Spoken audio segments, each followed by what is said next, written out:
Hello दोस्तों, तो कैसे हो आप सभी और कैसी चल रही है आप लोगों की तैयारी। तो तैयारी तो पूरे जोरों शोरों से चल रही होगी, लेकिन अभी भी कंफ्यूजन ये है कि जो हम अपनी तैयारी है उसको कैसे करें, कम टाइम में हम ज़्यादा सिलेबस कैसे करें।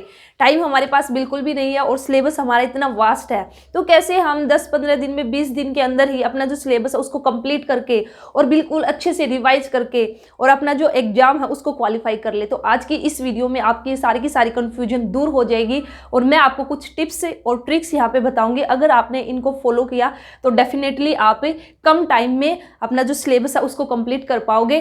तो वीडियो को पूरा ध्यान से सुनना, पूरा लास्ट तक वीडियो को देखना। और इसी के साथ ही इस वीडियो में लास्ट में मैं आपको एक ऐसा मंत्र दूंगी, अगर आपने उस मंत्र को फॉलो किया तो आपका एग्जाम जरूर से जरूर क्वालिफाई हो जाएगा, ठीक है। और आप अपना सिलेबस उसको अच्छे से कवर कर लोगे, लेकिन वह मंत्र आपको लास्ट में मिलेगा। तो चलिए फिर स्टार्ट करते हैं। तो देखिए, how to cover the complete syllabus in the less time. जैसे कि आपने थंबनेल में भी देख लिया होगा कि भी कम टाइम में हम अपना जो सिलेबस है उसको कैसे कवर करें, किस तरह से हमारी जो स्ट्रेटेजी होनी चाहिए, कैसे हमें अपने जो टॉपिक है उनको करना है, किस तरह से हमें अपनी तैयारी करनी है। तो देखिए, सबसे पहले आप चाहे कोई भी एग्जाम है, कोई भी है, चाहे आपका केवीएस है, डीटी प्लस भी है और अदर कोई भी कॉम्पिटेटिव एग्जाम की, कोई भी बच्चा अगर इस वीडियो को देख रहा है, अगर आप कोई भी कॉम्पिटेटिव एग्जाम की तैयारी करते हो तो सबसे पहले तो आपको उसका एग्जाम पैटर्न देखना है, ठीक है। तो आपका जो पेपर होगा उसका एग्जाम पैटर्न क्या है वो देखने के बाद फिर आप आ जाइए अपने इंपॉर्टेंट टॉपिक पर, ठीक है। तो सबसे पहले जो फर्स्ट यहाँ पे अगर मैं कुछ स्टेप आपको बोलना चाहूँ तो सबसे, या फर्स्ट जो टिप्स आपको मैं देना चाहूँ तो सबसे फर्स्ट टिप्स रहेगी, सबसे पहले आपको आइडेंटिफाई करना है अपना इंपॉर्टेंट टॉपिक, और इंपॉर्टेंट टॉपिक के बाद आपको आइडेंटिफाई करने आपका लेस इंपॉर्टेंट टॉपिक। तो अब आप ये कहोगे कि हमें कैसे पता चलेगा कि भाई हमारे इंपॉर्टेंट टॉपिक कौन से है। तो उसके लिए आपको क्या करना पड़ेगा, जो अपना सिलेबस होगा ना, सिलेबस को आपको उठाना पड़ेगा, ठीक है। अब आपने सिलेबस भी उठा लिया, लेकिन अब आप कहोगे कि भी सिलेबस में तो हमें नहीं पता चला कि भी हमारे कौन से इंपॉर्टेंट टॉपिक है। अब उसके लिए आपको क्या उठाना पड़ेगा, पीवाईक्यू। तो आप लोगों को क्या करना है, एक साइड में आपको अपना सिलेबस रखना है, एक साइड में आपको अपने पीवाईक्यू रखने हैं।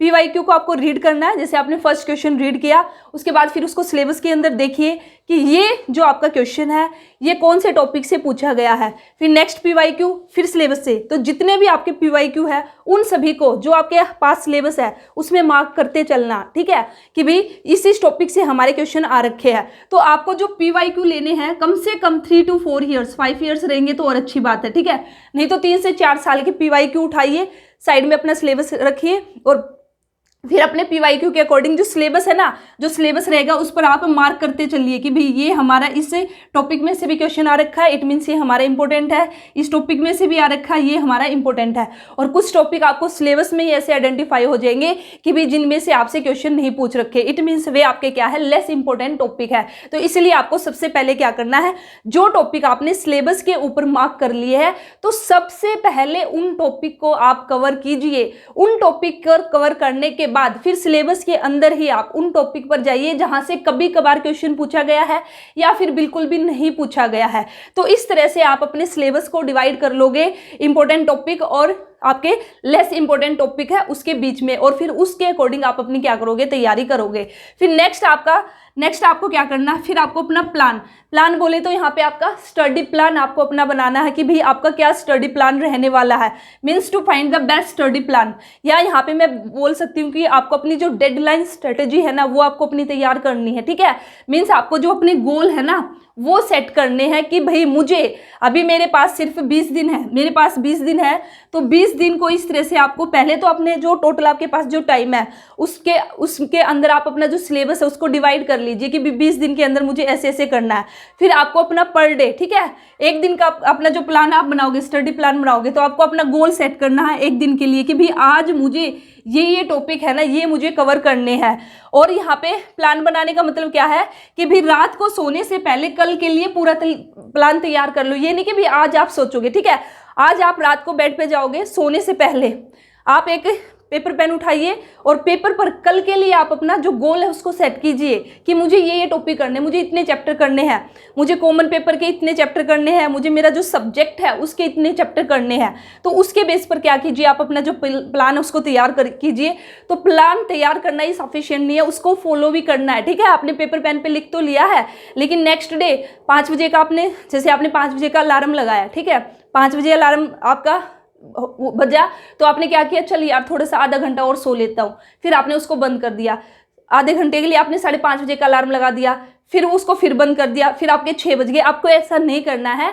आपने जो फिक्स किया है, जो अपना प्लान बनाया है, उसको आपको फॉलो करना ही करना है, ठीक है। तो एक तरह से हम यहाँ पे बोल सकते हो, आपको अपना क्या करना है, जो टाइम है उसको मैनेजमेंट करना। टाइम मैनेजमेंट यहाँ पे होना चाहिए। तो टाइम मैनेजमेंट मीन्स कि भाई आपने अपना टाइम फिक्स कर लिया और मुझे इस टाइम करना है करना। और अगर मैंने डिसाइड कर लिया कि भाई मेरा जो कॉमन पेपर के मुझे 4 टॉपिक करने हैं, ठीक है, मुझे 12 बजे तक, दोपहर 12 बजे तक मुझे कॉमन पेपर करना, उसके 4 टॉपिक करने हैं, तो मुझे करने हैं। उसके बाद मैं अपना सब्जेक्ट उठाऊंगी और रात के 8 बजे तक मुझे मेरे जो सब्जेक्ट है उसके मुझे 4 चैप्टर करने हैं, तो करने हैं तो करने हैं, ठीक है। ऐसा नहीं है कि भाई हम उसको फॉलो नहीं करेंगे। अगर हमने उसको फॉलो नहीं किया तो फिर हमारा जो भी हमने ये सब किया है, ये सब करने का कोई भी फायदा नहीं होगा। इसी के साथ ही आपको क्या करना, और जो टाइम मैनेजमेंट आएगा वो कैसे आएगा, सेल्फ डिसिप्लिन आप लोगों को होना ही पड़ेगा, ठीक है। 20-25 दिन की बात है, तो 20-25 दिन आप थोड़ा सा सेल्फ डिसिप्लिन दिखाइए और अपनी तैयारी उसको अच्छे से कीजिए। और इसी के साथ ही टाइम मैनेजमेंट मीन्स आपको रेगुलर, ये नहीं है कि भाई आज तो आप मोटिवेटेड हो गए, ठीक है, जैसे वीडियो ही देख लिया किसी का भी, अभी ये वीडियो देखने के बाद ही नहीं मैं भी ऐसे करूंगा, मैं अपना टाइम है उसको मैनेज करूंगा, कल मुझे ये करना। एक दिन तो आपने फॉलो किया, नेक्स्ट डे आपने फॉलो नहीं किया, तो तब भी आपको सक्सेस नहीं मिल सकती, ठीक है। तो आपको रेगुलर बेस पर आपको क्या करना है, जो अपना टाइम मैनेजमेंट है वो लेके चलना है। तो यहाँ पे आपको कम से कम 7 से 8 घंटे, ठीक है। अगर आप अपना, जैसे अभी एक KVS का आपका एग्जाम है, उसकी प्रिपरेशन अगर आप कर रहे हो और अपना एग्जाम क्रैक करना चाहते हो, क्वालिफाई करना चाहते हो, तो अभी से आपको कम से कम 7 से 8 और ज़्यादा निकाल सकते हो, 9 से 10 आवर्स निकाल सकते हो तो और अच्छी बात है।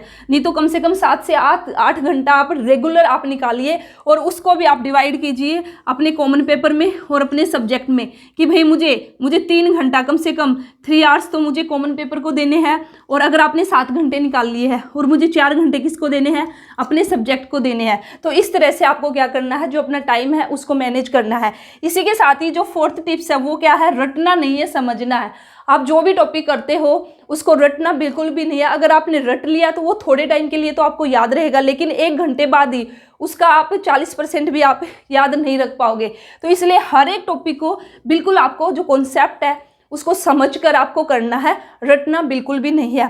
और इसी के साथ ही आप जो भी आपने अपना, जैसे आपने अपना दिन का जो गोल सेट किया, अगर आपने उस गोल को अचीव कर लिया तो एक बात और आपको याद रखनी है, जैसे आपने 2 चैप्टर आपने कॉमन पेपर के किए हैं, 2 चैप्टर आपने जो आपका सब्जेक्ट है उसके किए हैं, तो अब रात को सोने से पहले 1 घंटा, ठीक है, नहीं तो 2, कम से कम 2, मैं यहाँ पे 2 आवर्स बोलूँगी, नहीं फिर भी अगर नहीं आपके पास इतना टाइम है तो 1 घंटा आप जरूर निकालिए रिवाइज करने के लिए। एक दिन में आप जितनी भी तैयारी करते हो, जो भी आपने पढ़ा है उसको रिवाइज जरूर कीजिए। रात में सोने से पहले रिवाइज करके ही आप उसको सोना। और इसी तरह से आप अपने एग्जाम से पहले भी 4-5 दिन पहले, अगर आपको ये लगता है कि भाई मेरा तो सिर्फ 70% सिलेबस हुआ है, ठीक है, मेरा तो 70% सिलेबस हुआ है और आफ्टर 5 डेज मेरा एग्जाम है, 5 दिन के बाद मेरा एग्जाम है, अब मैं क्या करूं। तो देखिए, अगर आपने 70% किया है तो 70% पे ही रुक जाइए और इस 70% सिलेबस को आप कम से कम 3 बार रिवाइज कर लीजिए, ठीक है, 3 बार आप रिवाइज कर लीजिए।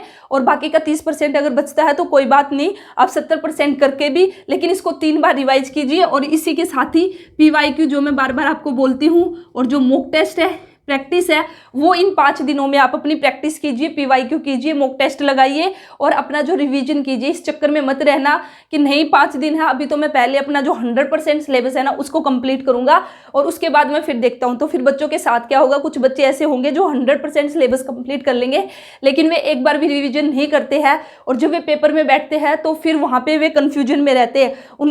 जो भी वे क्वेश्चन देखते हैं उनको ये तो लगता है कि हाँ मैंने ये क्वेश्चन किया था, लेकिन वही फिर उनको कन्फ्यूजन हो जाती है आंसर को लेकर, इसका आंसर ये भी हो सकता है और ये भी हो सकता है। अगर आपने रिवाइज किया होगा तो फिर आपको ऐसी कंफ्यूजन नहीं होगी। तो ये आपके कुछ 4-5 टिप्स है जो मैंने बताए। सबसे पहले एक बार फिर से रिवाइज कर देती हूँ, फिर से रिपीट कर देती हूँ आपका। सबसे पहले एग्जाम पैटर्न देखिए आपका, चाहे आप किसी भी एग्जाम की तैयारी करते हो, ठीक है, चाहे KVS है, जैसे मैंने बोल दिया, PRT, TGT, PGT, अदर आपका DT प्लस भी कोई भी है, सबसे पहले एग्जाम पैटर्न, उसके बाद इंपॉर्टेंट टॉपिक आपको कैसे पता चलेगा? सिलेबस से उठाइए और PYQ उठाइए, दोनों को साथ में रखिए और PYQ से चेक कीजिए आपका सिलेबस में कौन से इंपॉर्टेंट टॉपिक है, वे आप कीजिए। उसके साथ ही फिर अपना स्टडी प्लान फिक्स कीजिए, अपने गोल सेट कीजिए, एक दिन के अंदर मुझे ये गोल अचीव करना, रात को सोने से पहले अपना गोल है उसको डिसाइड कीजिए और उस गोल को अचीव भी करना है, ठीक है। अपना टाइम मैनेजमेंट कीजिए अच्छे से कम 7-8 घंटे आप निकालिए डेली के अपनी स्टडी के लिए, और इसी अपना जो सेल्फ डिसिप्लिन है उसको मेंटेन करके रखिए और इसी के साथ ही आपको रटना नहीं है,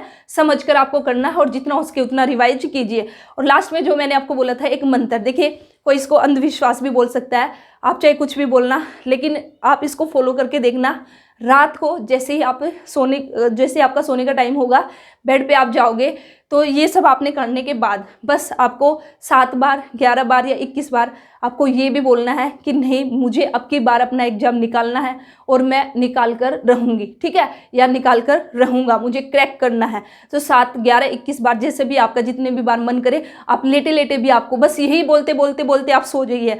आप और कोई भी अपने माइंड में विचार मत लेके आना, सिर्फ यही बोलना, मुझे निकालना है, मुझे निकालना है, मुझे निकालना है। और ऐसे ही जैसे ही आप सुबह उठते हो, तो सुबह उठते ही आपको फिर से 7-8 बार फिर से यही बोलना है। इसी के साथ आप अपनी शुरुआत कीजिए, तो डेफिनेटली देखना कि आपके अंदर एक अलग ही एनर्जी आएगी आपके स्टडी को लेकर, आपके एग्जाम की प्रिपरेशन को लेकर। तो इसको फॉलो करके देखना और फिर आप मुझे बताना। तो मेरा तो विश्वास है, मैं मानती हूँ, तो भाई अगर किसी को अंधविश्वास लगे तो वो आपका विचार है, लेकिन डेफिनेटली अगर हम ऐसा करते हैं तो इसका बेनिफिट हमें मिलता है। तो यही एक मंत्र था जो अगर आप बोलते ना भगवान में अगर हम विश्वास करते हैं तो ये सब है। तो आप ये भी करके ज़रूर देखना, इससे आप खुद से ही आप जो मोटिवेशन लेवल है वो इंक्रीज होगा। तो ये था आज की वीडियो में, कोशिश की आपको कुछ टिप्स देने की ताकि आप लोग कम टाइम में अपना सिलेबस करके और अपना एग्जाम उसको क्रैक कर ले। तो इसी तरह से आपको वीडियोज़ और भी मिलती रहेगी, तो चैनल को सब्सक्राइब कर लीजिए। All the best, thank you.